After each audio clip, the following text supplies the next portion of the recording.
Bago at upgraded na warship ng Pilipinas mga tol, nakadeploy na sa West Philippine Sea. Uy!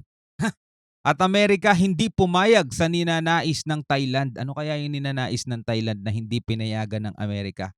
Mga bagong balita to mga tol, naaalamin natin at bibigyan natin ng reaction video mula rito kay John Reps mga kapatid. Yan, nakikita ninyo. Huwag niyong kalimutan mag-subscribe sa kanyang YouTube channel at kung bago ka pa lamang dito, trip mo yung mga ganitong klaseng reaction video and commentary. Syempre, huwag mo rin kalimutan mag-subscribe.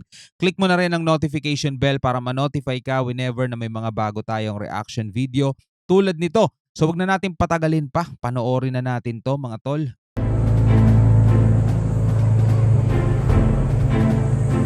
Sa patuloy na tensyon sa West Philippine Sea, idineploy na ng Philippine Navy ang isa sa mga upgraded na barkong pangdigma nito na BRP Emilio Jacinto sa hangaring palakasin ang puwersa ng Pilipinas sa pinag-aagawang West Philippine Sea. Alamin ang buong detalye mamaya.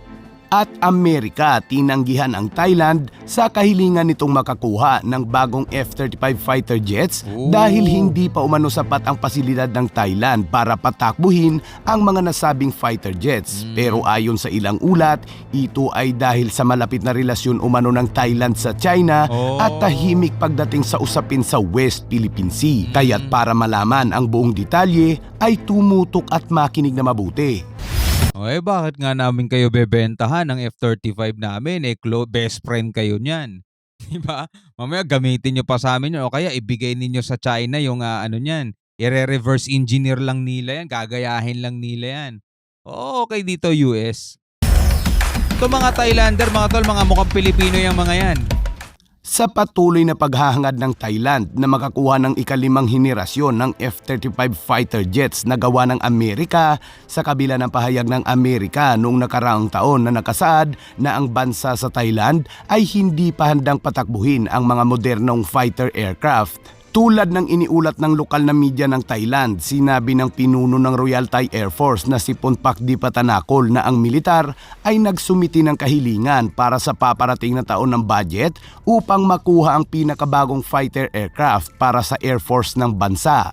Kabilang sa mga iminungkahing fighter jets na bibilhin ng Thailand ay ang F-35 Lightning ng Amerika at Gripen ng Sweden.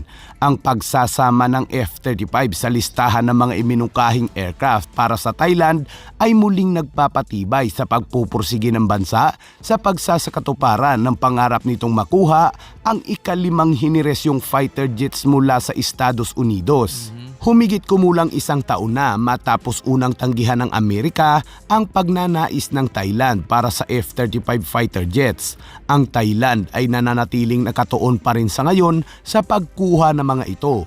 Nilalayo ng Thailand na maging pangalawang bansa sa Timog Silangang Asya pagkatapos ng Singapore na magkaroon ng F-35 fighter jets. Isiniwalat ng Amerika na hindi pa ito ang panahon para sa bansang Thailand na magkaroon ng mga sasakyang panghimpapawid na ito sa ikalimang henerasyon. Sinabi naman ng Thai media na ang bansa ay kulang sa infrastruktura at mga kasiguraduhan sa kaligtasan na kinakailangan upang magpatakbo ng F-35.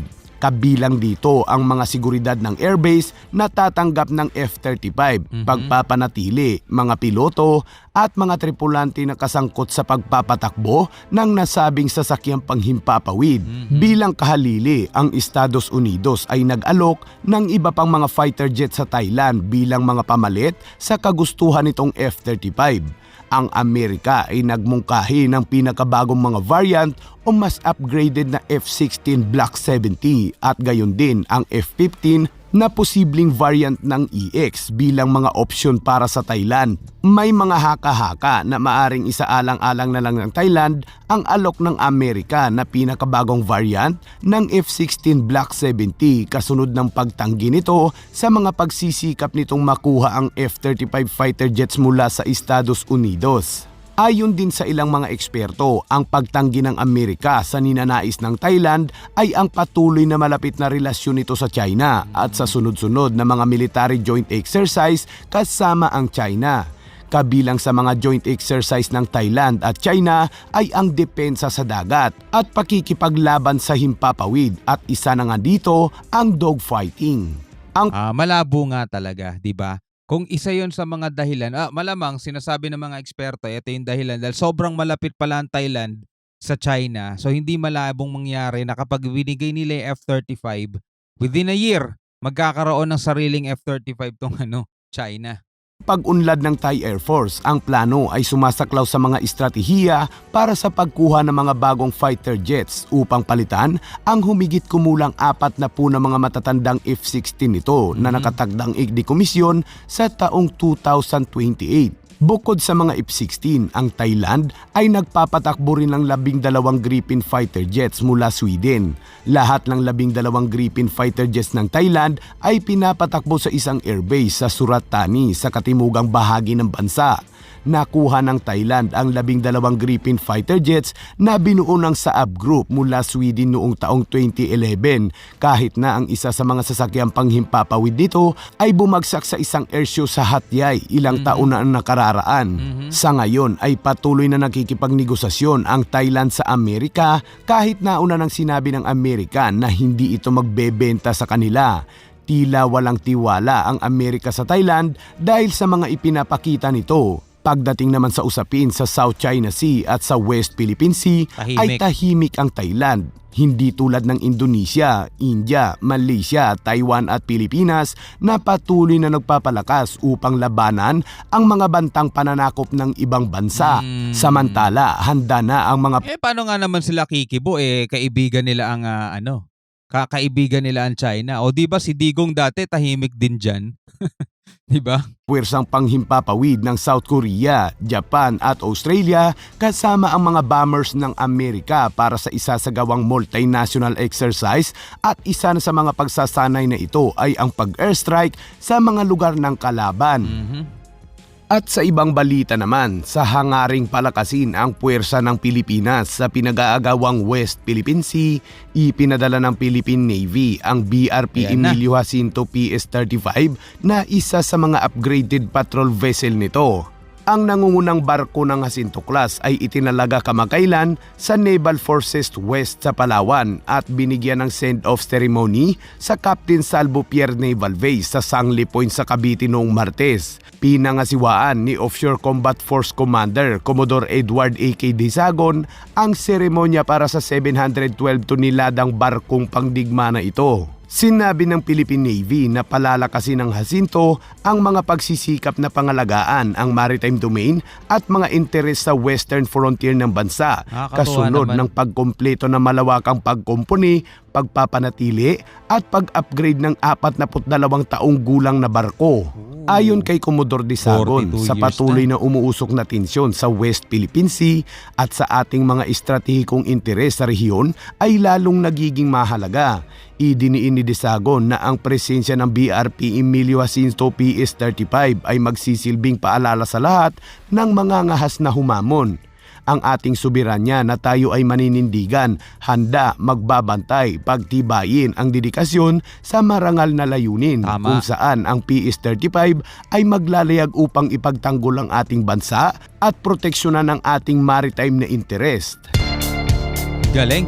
Pero mo 42 years na yung barkong yun, tapos ina-upgrade pa lalo. Kailangan talaga natin ng maraming ganito mga tol para maipagtanggol natin yung ating soberanya mga kapatid. Hindi naman natin kakayanin na bumili ng mga barko eh. So kung ano meron tayo ngayon, basta nakukumpuni lang at na-maintain, magiging parang bago pa rin yan. Tapos na-upgrade pa yung mga equipment. Diba? Mahusay. Na dapat binabudgetan talaga ng gobyerno yan.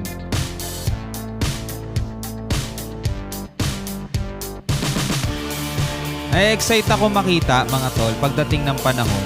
No, na-excite ako makita pagdating ng panahon na talagang alam mo yon, ang Pilipinas ay isa na sa mga malalakas na bansa talaga na hindi mo pwede basta-bastang baliwalain o hindi mo pwede basta-bastang harasin o bulihin, di ba? Kasi talaga makakatikim ka ng hinahanap mo. Yung tipong meron na tayong mga naka-deploy dyan na submarine. Imagine mo mga tol, di ba? Pilipinas may mga umiikot na submarine dyan. Diba? Kailangan lang talaga mag-focus ang ating gobyerno sa pagpapalakas ngayon ng ating hukbo, which is napabayaan niya ng ilang dekada ng mga sumunod na presidente. Diba? Ewan ko kung bakit mga tol, pero talagang nakikita naman natin ang naging resulta, diba? Hindi naman natin kailangan magturo pa, alam na naman natin kung anong meron lang tayo ngayon.